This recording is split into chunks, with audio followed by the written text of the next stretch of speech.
برادران ملت اسلامی، السلام علیکم ورحمۃ اللہ وبرکاتہ۔ الحمد للہ الحنان المنان الذي خلق الإنسان وعلمه البيان، والصلاة والسلام على رسوله سيد الإنس والجان وعلى آله وأصحابه ذوي الخير والإحسان، أما بعد فأعوذ بالله من الشيطان الرجيم، بسم الله الرحمن الرحيم، وقل جاء الحق وزهق الباطل إن الباطل كان زهوقا، صدق الله مولانا العظیم۔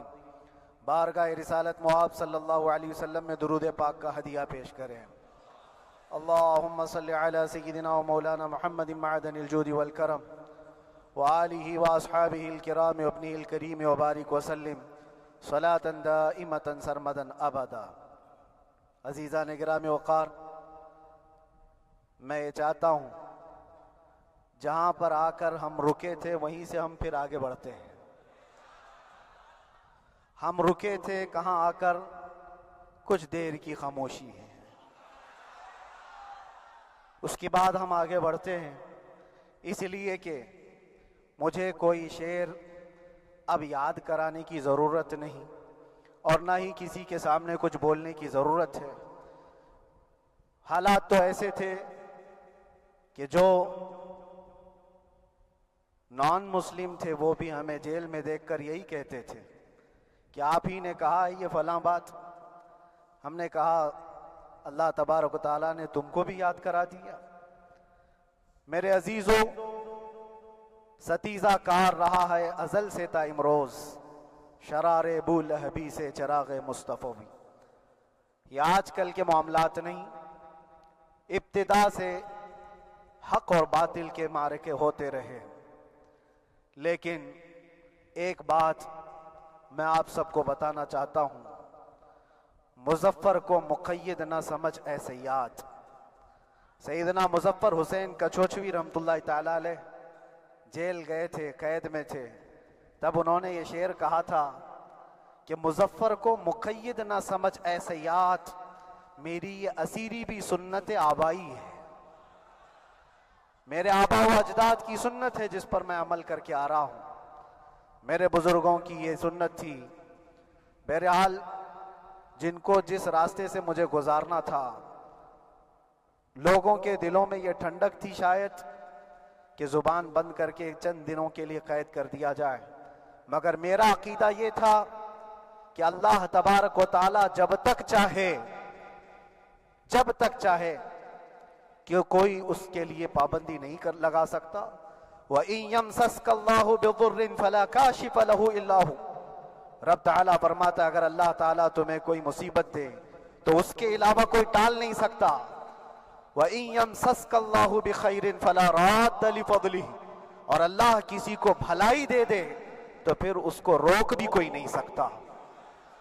مولا تبارک و تعالیٰ اگر کسی کو کوئی مقام عطا کر دے تو ہزاروں کیڑوں کے پھڑپڑانے سے وہ مقام ختم بھی نہیں ہو سکتا۔ اللہ تبارک و تعالیٰ جس کو بڑھانا چاہے اس کے لیے کوئی راستہ رکاوٹ نہیں بن سکتا۔ اس لیے کہ ہم نے تاریخ میں دیکھا ہے پیبند لگے کپڑے پہننے والے، پیروں میں چپل نہیں تھے، جن کے ناخن تک اکھڑ جاتے تھے، لیکن وہ جب چلتے تھے قیصر و کسریٰ بھی کانپتے تھے، جن کا ہی یہ نعرہ تھا ٹل نہ سکتے تھے جنگ میں اگر اڑ جاتے تھے، پاؤں شیروں کے بھی میدان سے اکھڑ جاتے تھے، حق سے سرکش ہوا کوئی تو بگڑ جاتے تھے، ارے تیغ کیا چیز ہے ہم توپ سے بھی لڑ جاتے تھے۔ یہ وہ صحابہ کرام اور اسلاف کرام، ان کا یہ معمول تھا۔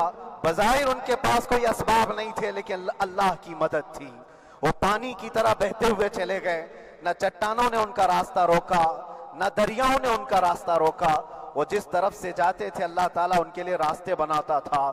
عزیزان گرامی وقار، کون ہے وہ جو دریائے دجلہ میں اپنے گھوڑے دوڑائے تھے؟ کون ہے وہ جو دریا میں اپنی کشتیاں ڈال کر جلا دیا تھا کہ واپس جانے کا کوئی تصور نہ ہو؟ یہ سب میرے مصطفیٰ کریم کے دیوانوں کی ہی بات تھی۔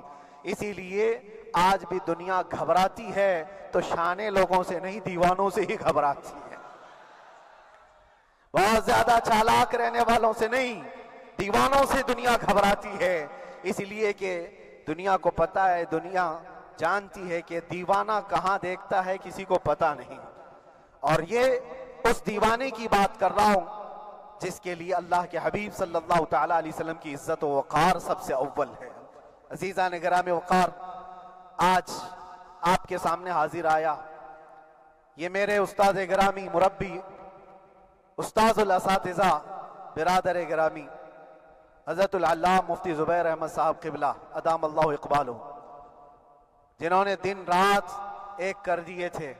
میرے خیال سے 8 مہینے میں جتنے ان کے بال سفید ہوئے اس سے زیادہ نہیں ہوئے ہوں گے، صرف اس لیے نہیں کہ ایک بھائی کے لیے، اس لیے بھی لڑ رہے تھے کہ ایک عالم کے لیے جس سے دین کا بہت سارا حصہ وابستہ ہے۔ ان کی محنتیں رائگاں نہ گئیں۔ بہت سارے میرے احباب و اقربا، خاص طور پر مدن پورہ اور وکرولی سے، جنہوں نے اپنے گھر بار چھوڑ کر میرے لیے دوڑتے بھاگتے رہے، اللہ رب العزت اس بات کا شاہد ہے، ایک ایک دن اندر میں نے سب کے لیے دعائیں کی ہیں، اور ایسا نہیں کہ کوئی دن بھولا جاتا، اور باہر کی ہمیشہ یہ خبریں آتی رہتی ہیں کہ حالات کیسے کے کیسے ہوتے جا رہے ہیں۔ کبھی اگر گھبراہٹ اور بے چینی ہوتی تو میرے عزیزوں صرف ایک ہی بات ہمارے پاس تھی علاج کے لیے، ایک ہی علاج تھا۔ جب بے چینی بڑھ جاتی، اپنوں سے رابطہ نہیں ہو پاتا اور کسی کے خبر نہ پہنچتی، کھانے پینے کی تکلیفیں، رہنے سہنے کی مصیبتیں جب سر پر آتی تو ایک ہی علاج تھا، ان کے نثار کوئی کیسے ہی رنج میں ہو، ان کے نثار کوئی کیسے ہی رنج میں ہو، جب یاد آ گئے ہیں سب غم بھلا دیے ہیں، جب یاد آ گئے ہیں سب غم بھلا دیے ہیں۔ اس رسول محترم صلی اللہ تعالیٰ علیہ وسلم کا احسان عظیم ہے۔ بار بار مجھے یہ احساس ہوتا رہا، پوری دنیا اگر چھوڑ دے مگر یقین تھا آمنہ کا لال کبھی نہیں چھوڑے گا، اور چھوڑا بھی نہیں، اور چھوڑا بھی نہیں۔ ہر رات جو ہمارا معمول تھا ہم نے جو دیکھا، ہماری پچھلی زندگی میں ہم نے اتنے عجائبات نہیں دیکھے ہوں گے جو 8 مہینے کے اندر ہم نے دیکھے۔ نبی پاک صلی اللہ تعالیٰ علیہ وسلم کے انعامات و اکرامات، رب تبارک و تعالیٰ کی مدد سے دل مضبوط ہوتا ہے۔ عزیزان گرامی، ہم نے تو وہاں ایسے لوگوں کو دیکھا جو ڈپریشن کا شکار ہو کر کافر بھی ہو گئے، اور حالات سے گھبرا کر کے وہ انکار کر بیٹھے، کوئی خدا نہیں ہے، کوئی مدد نہیں آتی ہے، ایسے حالات وہاں دیکھے۔ لیکن ان حالات میں بھی اللہ تبارک و تعالیٰ کی مدد ساتھ رہی۔ رسول پاک صلی اللہ تعالیٰ علیہ وسلم کا انعام و اکرام یہ تھا کہ جس طرح سے گئے تھے اسی طرح سے واپس بھی آئے، جس طرح سے گئے تھے ویسی واپس آئے، اور نہ میرے مصطفیٰ نے باہر میری عزت میں کمی کی، نہ اندر عزت میں کمی کی، کہیں پر بھی نہیں۔ الحمدللہ، جس شان کے ساتھ رسول پاک صلی اللہ تعالیٰ علیہ وسلم اپنے چاہنے والوں کو رکھتے ہیں وہ میں نے دنیا میں دیکھا، اور پھر یہ عرض کیا آقا آج آپ کی عزت پر بات کرنے والے کو چاہے وہ 1000 کال کوٹری کے اندر ہو، آپ عزت کے ساتھ بٹھاتے ہیں تو پھر قیامت کے دن اس کی عزت کا کیا حال ہوگا۔ عرش حق ہے مسند رفعت رسول اللہ کی، دیکھنی ہے حشر میں عزت رسول اللہ کی۔ میرے عزیزو، ایک بات کو طے کر کے چلو، انہیں جانا انہیں مانا، نہ رکھا غیر سے کام، للہ الحمد میں دنیا سے مسلمان گیا۔ اس ایک بات میں جو عزت ہے، دنیا کے کسی مقام و منصب اور مرتبے میں عزت نہیں ہے۔ اور حالات دنیا انشاءاللہ میں سناتا رہوں گا۔ اللہ تبارک و تعالیٰ جب تک یہ زبان رکھا ہے حق بولتے رہیں گے اور سناتے رہیں گے، اور بھی حالات آپ کو انشاءاللہ العزیز آگے سناتے رہیں گے۔ لیکن آج خصوصیت کے ساتھ میں جمعہ کے لیے اسی لیے حاضر آیا کہ یہاں کے لوگ پل پل یاد کرتے رہے۔ حضرت مجھے ہر بار خبر دیتے کہ جب نماز سے فارغ ہو کر کے میں نکلوں تو مجھے لوگ پکڑ لیتے، کیا ہوا، اب کیا خبر ہے۔ تو جس قدر آپ کی بے چینی تھی، بے قراری تھی، میرے عزیزو مجھے بھی ملنے کی بے چینی اور بے قراری تھی، لیکن یہ ایک سٹیج تھا جس سے گزارا گیا ہے، ایک مقام تھا جس سے گزارا گیا۔ میں تو ایک نکما آدمی، میں تو ایک کم پڑا ہوا ہوں، لیکن آپ کو بزرگان دین کی اگر تاریخ پتہ ہو، امام اعظم ابو حنیفہ رضی اللہ تعالیٰ عنہ، جن کو ناحق جیل میں رکھا گیا تھا، امام موسیٰ کاظم رضی اللہ تعالیٰ 7 سال تک قید میں رہے۔ یہ کون امام موسیٰ کاظم؟ جن کے دربار میں جانے کے لیے غوث اعظم عبد القادر جیلانی رضی اللہ تعالیٰ 4 کلومیٹر دور اپنی چپل اتار دیا کرتے تھے۔ امام موسیٰ کاظم کا وہ دربار ہے جن کو باب الحوائج کہا جاتا ہے۔ اس امام کو 7 سال تک بغیر کسی قصور کے قید میں رکھا گیا، اور حد تو یہ ہے کہ اسی قید خانے میں زہر دے کر کے آپ کو مارا گیا ہے۔ آپ کا جنازہ جیل سے نکلا تھا۔ امام احمد بن حنبل جن کو 5 لاکھ حدیثیں یاد ہیں، نبی پاک صلی اللہ تعالیٰ علیہ وسلم کی، بغداد کے سرے بازار آپ کو ننگی پیٹھ پر کوڑے مارے گئے۔ آپ کو اندازہ ہے بزرگان دین کی ایک لمبی فہرست ہے۔ جب میں وہاں گیا تھا تو ایک بزرگ کی بڑی یاد آئی، وہ تھے حضرت مجدد الفیسانی رضی اللہ تعالیٰ۔ اکبر جیسے ڈکٹیٹر کے سامنے، اس زمانے کے سب سے بڑے ڈکٹیٹر بادشاہ کے سامنے آپ نے حق بات کا اعلان کیا تھا۔ مجدد الفیسانی رحمت اللہ تعالیٰ علیہ نے فرمایا تھا کہ اسلام نام سے جو دین ہوگا وہ محمد عربی کا لایا ہوا ہی دین ہوگا، کسی اور بادشاہ کا بنایا ہوا نہیں ہوگا۔ اس بات پر آپ کو قید میں ڈالا گیا تھا، 8 سال تک قید میں رکھا گیا۔ 8 سال میں بادشاہ مر بھی گیا، بیٹا بادشاہ بنا، لیکن کسی نے آ کر جہانگیر کے سامنے یہ بات رکھی کہ آپ کے باپ نے جس مولانا کو قید میں ڈالا تھا گوالیار کی جیل میں، 8 سال میں جیل کا نقشہ بدلا ہوا ہے۔ تو بادشاہ نے پوچھا ہوا کیا ہے؟ کہا کہ اس مولانا نے 8 سال میں تقریباً 700 قیدیوں کو عالم بنا دیا ہے۔ درس حدیث، درس تفسیر، قرآن کا علم، نمازیں جماعتوں سے وہاں اس طرح ادا ہوتی ہیں جیسے لگتا ہے گنبد خضرا کی چھاؤں میں ہے۔ رب تبارک و تعالیٰ کا یہ احسان عظیم تھا۔ ان 8 مہینوں میں بحمدہ تعالیٰ میں نے اپنی لائف میں کبھی اتنی امامت نہیں کی تھی جتنی وہاں امامت کیا، اس لیے کہ پابندی نہیں ہو پاتی۔ جب جب امام رہا مسجد میں چھٹیاں ہوا کرتی تھی، ادھر ادھر آنا جانا، لیکن وہاں پر کبھی کسی نماز میں چھٹی نہیں ہوئی، اور امامت اللہ تبارک و تعالیٰ کو جہاں لینا ہے وہاں لیتا رہے۔ اور مجھے اس بات کا تھوڑا قلق تھا، 24 سال سے میں تراویح سنا رہا تھا، 24 سال، 24 تراویح ہو چکی تھی، رمضان المبارک کا 24 گزر چکے تھے، 25واں سال تھا، ظالموں نے مجھے رمضان سے پہلے اندر کر دیا۔ بار بار یہ خواہش ہوتی تھی کہ میری تراویح چھوٹنے نہ پائے، 25ویں تراویح ہے، 25ویں محراب ہے، لیکن رب تبارک و تعالیٰ کا احسان، اندر موجود سارے مسلمانوں نے یہ مطالبہ کیا کہ ہم یہاں جماعت سے تراویح قائم کریں گے، اور اب تک لوگ الم تری کیف والی تراویح کبھی کبھار پڑھ لیا کرتے ہیں، لیکن سارے لوگوں نے مل کر کے یہ اتفاقاً کہا کہ ہم پورا قرآن آپ سے سننا چاہتے ہیں۔ کیسے کیسے قیدی تھے، کیسے کیسے کرائم والے تھے۔ میں نے کہا آج میں ایک دن پڑھاتا ہوں، ایک پارہ پڑھوں گا، آپ کو اگر لگے تو بتا دینا، بھاری پڑ جائے، کیونکہ لوگ سارے کرمنل ہیں اور کئی طرح کے جرائم کیے ہوئے لوگ ہیں، نماز دین سے کہاں زیادہ رشتہ، کہاں ہو سکتا ہے یہ گھبرا کر بھاگ جائیں۔ ایک دن پڑھاؤں گا، اگر آپ کو لگے تو بول دینا، نہیں تو کل سے الم تری۔ پہلے دن تراویح پڑھا ہے، دوسرے دن سارے لوگوں نے کہا آپ نے ایک پارہ پڑھایا ہے، سحری تک بھی پڑھائیں گے تو انشاءاللہ کھڑے رہیں گے۔ یہ جو استقامت، یہ ساری چیزیں دلوں کا جمع ہونا اور ہماری طرف دلوں کو پھیر دینا بغیر اللہ کی مدد کے نہیں ہوتا، رسول پاک صلی اللہ تعالیٰ علیہ وسلم کے کرم و احسان کے بغیر نہیں ہوتا۔ وہ تراویح بھی پڑھتے رہے، تفسیر قرآن بھی سنتے رہے اور قرآن کی تعلیم بھی لیتے رہے۔ پھر مجھے اندازہ یہ ہوا کہ رب تبارک و تعالیٰ کی منشا یہ تھی کہ ہماری تراویح کی محراب کی سلور جبلی جیل کے اندر ہو جائے۔ مجھے اس بات کا کوئی قلق نہیں رہا کہ میری کوئی چیز چھوٹ گئی ہے۔ ہاں، عید، بقرعید، محرم، یہ تمام چیزیں لوگوں کی یاد تو رہتی، رشتہ دار، احبا، اقربا کی یاد، لیکن اللہ کی مرضی، میرا رب تبارک و تعالیٰ جو پسند کرے اس میں ہم راضی ہیں۔ اگر مولا یہ چاہتا ہے کہ میں تنہا پڑھوں تو اس کی رضا میں ہم راضی ہیں، اگر وہ چاہتا ہے کہ مجمع ہزاروں میں ہم نماز ادا کریں تو اس کی مرضی پر ہم قائم ہیں۔ عزیزان گرامی وقار، صبر اور سکون کے ساتھ جو حالات گزرے اس میں سب سے بڑا کردار آپ سب کی دعاؤں کا ہے، سب کی دعاؤں کا۔ مشائخ، سارے پیران اعظام، تمام سلاسل کے اور ہر مسجد کے امام اپنے محراب اور منبر سے جو دعا کرتے رہے، یہ سارا ذخیرہ میرے لیے اتنا بڑا ہے جس کو میں بیان نہیں کر سکتا۔ ہر ایک کی جانب سے دعائیں، عورتوں بچوں کی طرف سے منتیں، روزے، نہ جانے کیا کیا کر لیا۔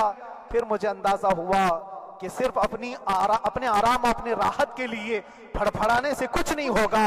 رب تبارک و تعالیٰ یہ چاہتا ہے کہ پوری امت مل کر کے اس فقیر کے لیے دعا کرے، اور اللہ تعالیٰ کو جب تک منظور تھا تمہاری دعائیں ہوتی رہی۔ بعض لوگوں کو یہ خیال بھی آیا، کچھ میرے احبا اقربا رشتہ داروں نے بھی کہا اتنی ساری دعائیں ہوئی، اتنی ساری دعائیں ہوئی، قبول کیوں نہیں ہوتی؟ ایک بات یاد رکھو، پوری دنیا مل کر کھڑے ہو کر دعا کرے، اللہ کی قدرت پر کوئی کام کرنا واجب نہیں ہے، اللہ پر کوئی چیز واجب نہیں ہے۔ اگر وہ اپنے فضل سے عطا کر دے تو اس کا احسان ہے، اس کا احسان ہے۔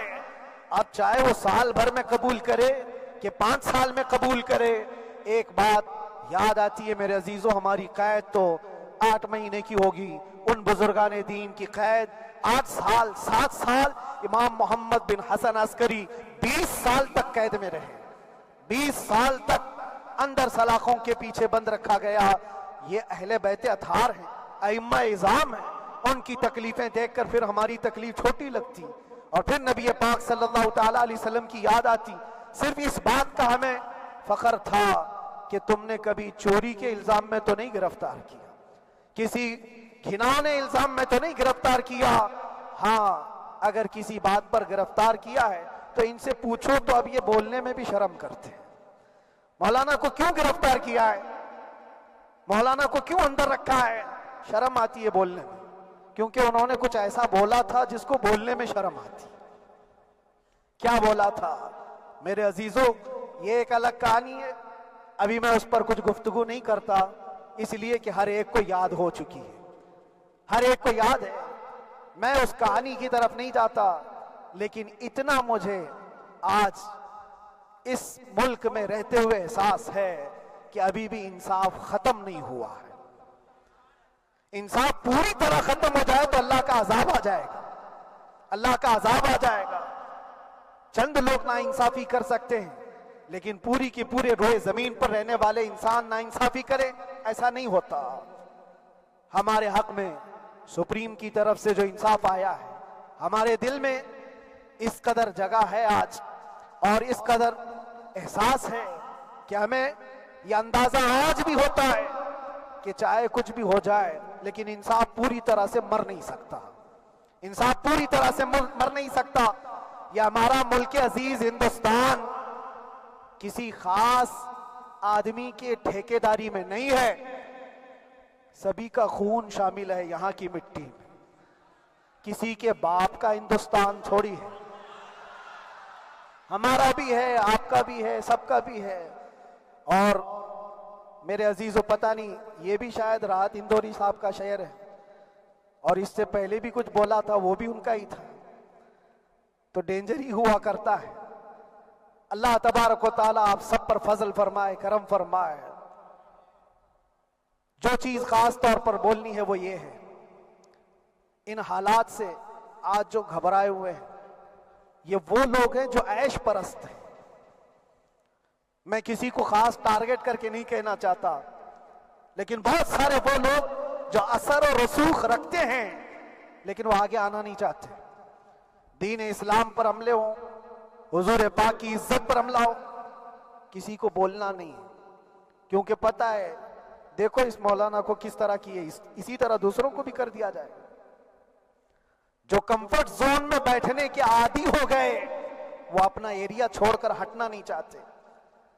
اگر میں کچھ کہوں گا حضور پاک صلی اللہ تعالیٰ علیہ وسلم کی ناموس کے لیے تو میرا عیش خطرے میں آ جائے گا۔ اکثر کی یہی سوچ ہے، میرا تو اپنا دھندا ہے، میرا بزنس ہے، میرے بیوی بچے ہیں، ہو سکتا ہے مولانا کو کسی چیز کی فکر نہیں ہوگی۔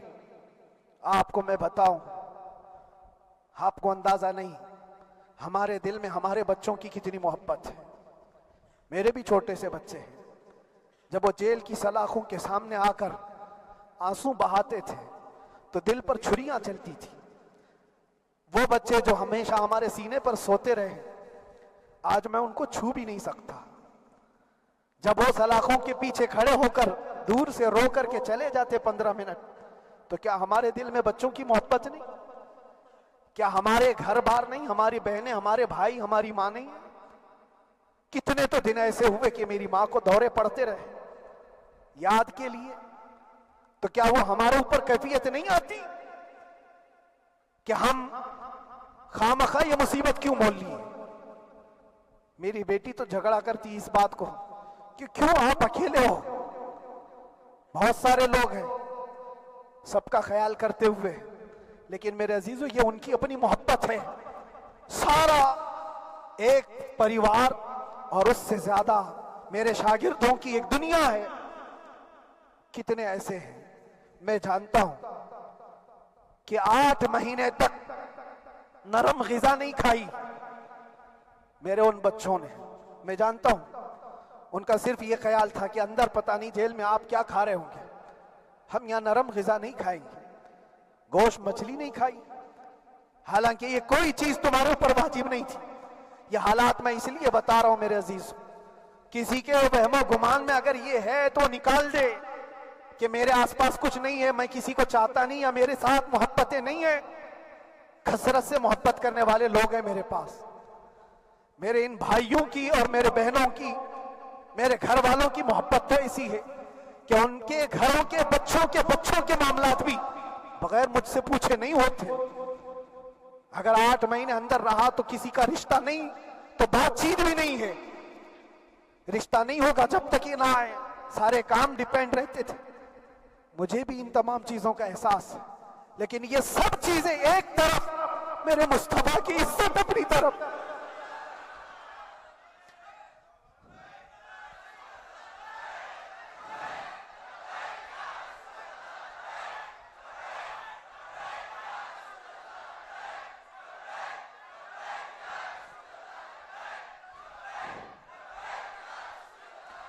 میرے عزیزوں, ہر ایک کے آنسوں کے قطرے میں نے دیکھے, بھائیوں کے, بہنوں کے, میرے پاس ملنے کے لیے میرے جو شاگرد آتے ان کے. یہ اکثر جب جیل کی دیوار پر آ کر کھڑے ہوتے, ان کی آنکھیں لال, یہ آنسو بہاتے 15 منٹ ملاقات کر کے چلے جاتے. آپ کو کیا اندازہ ہے اندر کے حالات ایک دن 1 سال کے برابر لگنے لگتا ہے.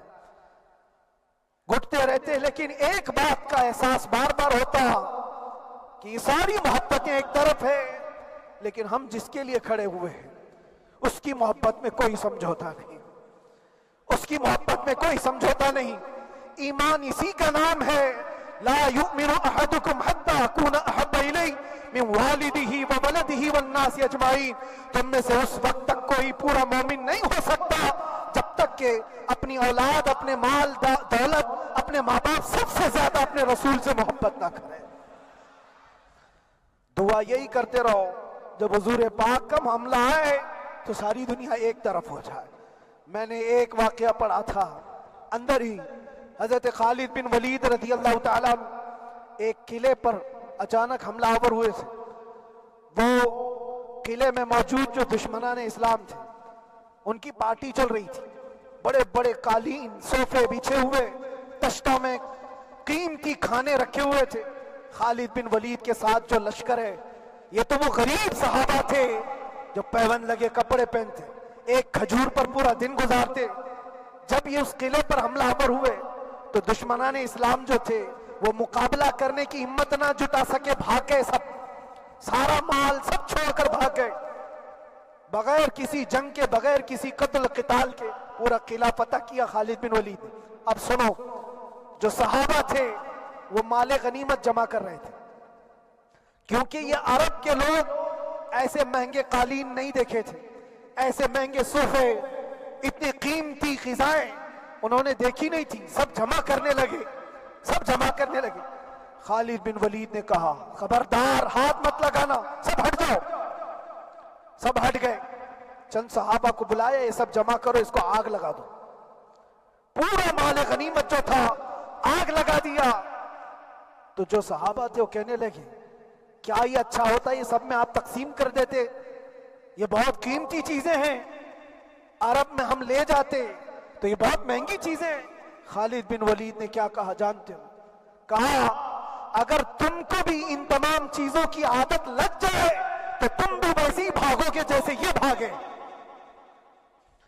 یہ آج جو ہمارا مقابلہ کرنے کی طاقت نہ لا سکے اور بھاگ گئے، اس کی وجہ یہ ہے کہ وہ عیش پرست ہے، عیاشی ان کے اندر تھی جس کی وجہ سے وہ کھڑے نہ ہو سکے، اور جب یہ عیاشی آئے گی تم کھڑے نہیں ہو سکو گے، کھڑے نہیں ہو سکو گے۔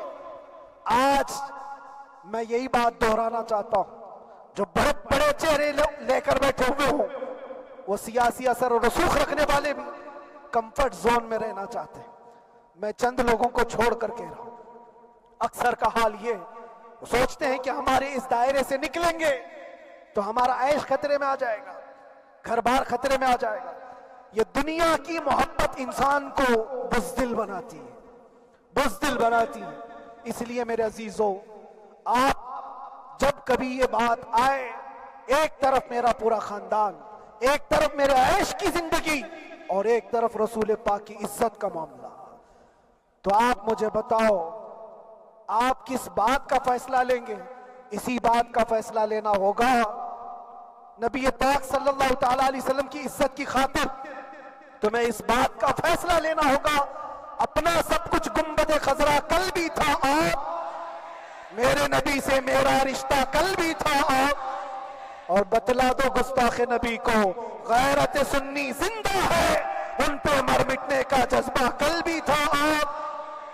بس یہ جذبہ باقی رہے، ہم کسی کو لڑنے کے لیے، مرنے کے لیے، مارنے کے لیے میدانوں میں اتارنے کی بات نہیں کرتے۔ میں اکثر اپنی تقریروں میں کہا کرتا ہوں، یا آپ سے پہلے بھی کیا، اگرچہ میری تقریروں کو ڈائیورٹ کیا جاتا ہے، آج بھی بہت لوگ ہوں گے، بلکہ آج مدن پورہ کا یہ پہلا جمعہ ہے، مجھے اندازہ ہے پورا ہندوستان نہیں باہر بھی سب کی نظریں اس پار ہیں کہ آنے کے بعد یہ کیا بولتا ہے، آنے کے بعد یہ کیا بولتا ہے۔ سب اسی انتظار میں ہیں، میں سب کو ایک ہی میسج دوں گا، آنے کے بعد وہی بولے گا جو پہلے بولتا تھا۔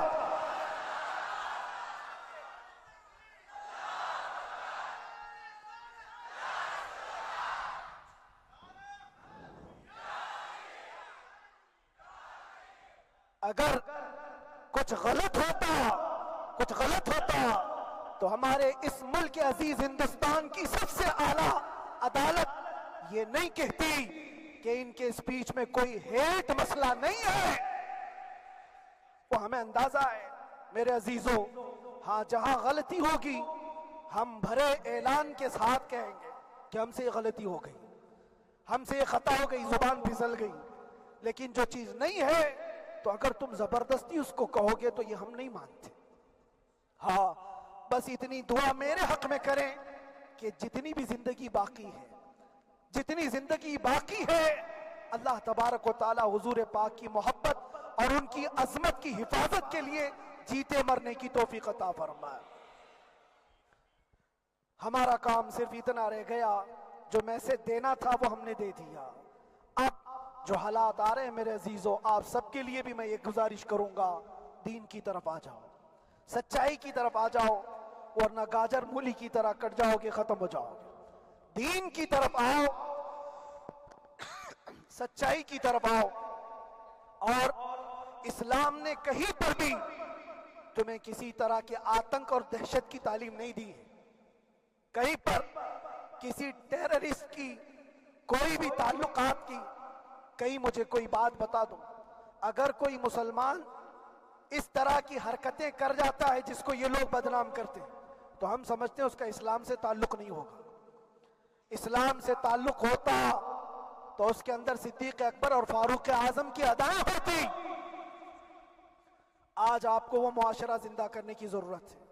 میں نوجوانوں سے کہوں گا، بہت دن گزار لیے ٹک ٹاک پر مجرے، اور تمہارے اس انٹرنیٹ کی دنیا پر جس طرح تم نے آوارگی کر لی ہے، اب وقت کم بچا ہے، آ جاؤ میرے نبی پاک کی گنبد کی چھاؤں میں۔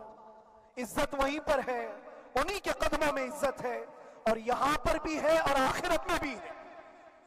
آخرت میں بھی ہے۔ بس اس عزت کے لیے آپ سب سے میں گزارش یہ کروں گا، سچائی کی طرف واپس آ جاؤ، سچائی کی طرف واپس آ جاؤ۔ جو تمہاری نمازیں باقی ہیں اس کو پوری کر لو، اس سے پہلے کہ دنیا تم پر نماز پڑھ دے، اس سے پہلے کہ تمہارے جنازے کی نماز پڑھی جائے، اپنی نمازیں کمپلیٹ کر لو۔ اور علماء ذوی احترام کا ادب و احترام اپنے اندر رکھو۔ صرف اس بات کے لیے آپ کو میں احساس دلانا چاہتا ہوں کہ مجھے جس راستے سے گزارا گیا، جتنے دن قید و بند کی صحبتیں گزاری گئی، یہ صرف یہ میسج دینا تھا کہ پھر اس مولانا کا یہ ہو سکتا ہے تو چھوٹے چھوٹوں کی کیا کر دیں گے۔ ایسا اگرچہ آ جائے موقع تب بھی گھبرانے کی ضرورت تھی۔ آپ کو پتہ ہے اس ملک عزیز ہندوستان کی آزادی میں 30,000 علماء کو پھانسیوں پر لٹکایا گیا۔ انگریزوں نے 30,000 علماء کو کشمیر سے لے کر دلی تک ہر درخت پر ایک عالم کی لاش لٹکتی تھی۔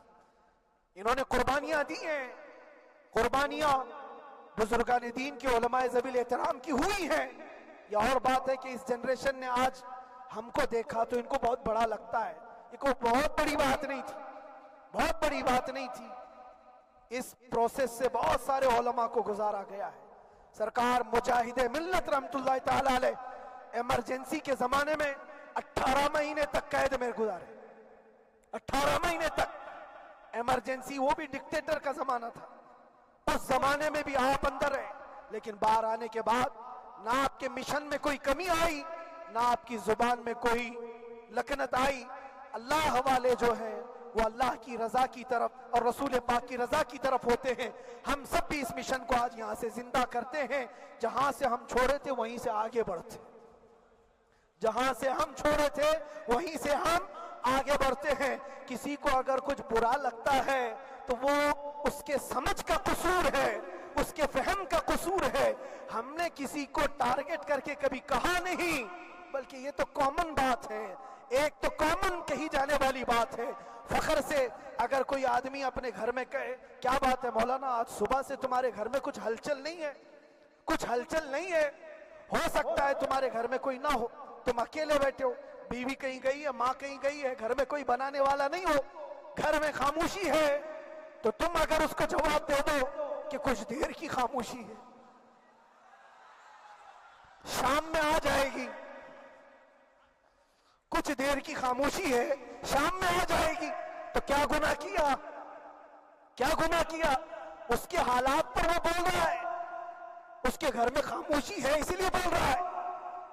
ہم نے بھی اسی لیے کہا کچھ دیر کی خاموشی، اس لیے کہ ہم جانتے ہیں اسلام وہ نہیں ہے جو یہاں دکھ رہا ہے آج، اسلام تو وہ تھا جو صدیق اکبر کے زمانے کا تھا، اسلام تو وہ تھا جو فاروق اعظم کا تھا، اسلام تو وہ تھا جو عثمان غنی اور حیدر کرار کا تھا۔ تو وہ جو ہلچل تھی وہ خاموش ہے، صلاح الدین ایوبی کا دور تھا، وہ اسلام کی ہلچل تھی۔ تو میرا گھر آج خاموش ہے، اس لیے تو میں پکار کر کے رہا ہوں کچھ دیر کی خاموشی ہے، اور ہمیں اپنے رب سے یقین ہے یہ خاموشی ایک شام ٹوٹے گی، کوئی صلاح الدین آئے گا۔ اور اللہ تبارک و تعالی ہم سب کے اس عزم اور حوصلے کو زندہ رکھے، اور آپ سب کی محبتوں کو سدا سلامت رکھے، اور میرے آقا صلی اللہ تعالی علیہ وسلم کے قدموں پر مر مٹنے کی ہمیں توفیق عطا فرمائے۔ وآخر دعوانا الحمدللہ رب العالمین، لبیک یا رسول اللہ۔